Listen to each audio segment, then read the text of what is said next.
তুলসী পাতৰ গুণাগুণ। তুলসীৰ ৰস ৰুচিকাৰক, হজমকাৰক, কফ আৰু বাতনাশক, কৃমি, বমিভাৱ, ৰক্তস্ৰাৱ আৰু পুৰণি জ্বৰত তুলসী পাতৰ ৰস মহৌষধ। কাহত তুলসী পাতৰ ৰস গৰমাই খালে শুকান কফ গলাই বাহিৰ কৰে। তুলসী পাতৰ ৰস 2 তোলা মাত্ৰাত দৰৱৰ লগত ব্যৱহাৰ হয়। ল'ৰা-ছোৱালীৰ ক্ষেত্ৰত 1 তোলা বা আধা তোলা মৌ জোলৰ লগত ব্যৱহাৰ কৰিব পাৰি। তুলসীৰ গছ বা শিপাও দৰৱৰ লগত লগোৱা হয় যদিও আচলতে তুলসী পাতহে ঘাইকৈ ব্যৱহাৰ তুলসী পাতৰ ৰস গাৰ বা মূৰৰ বিষ, কঁকালৰ, হাত ভৰিৰ গাঁঠিৰ বিষ তথা বাত বিষত ব্যৱহাৰ কৰিলে বিষৰ পৰা উপশম পোৱা যায়।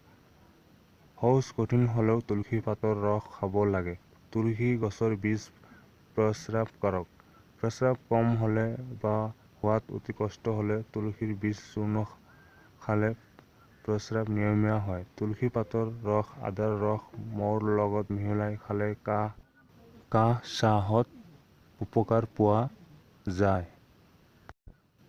বন তুলসী বটি জুইয়ে পোৰা ঠাইত লেপ দিলে বেদনা কমে। তুলসী চূৰ্ণ আৰু পিপলি গুৰি মৌৰ লগত মিহলাই ব্যৱহাৰ কৰিলে যিকোনো কাহ, কফ আৰু শ্বাস ৰোগৰ উপশম ঘটে।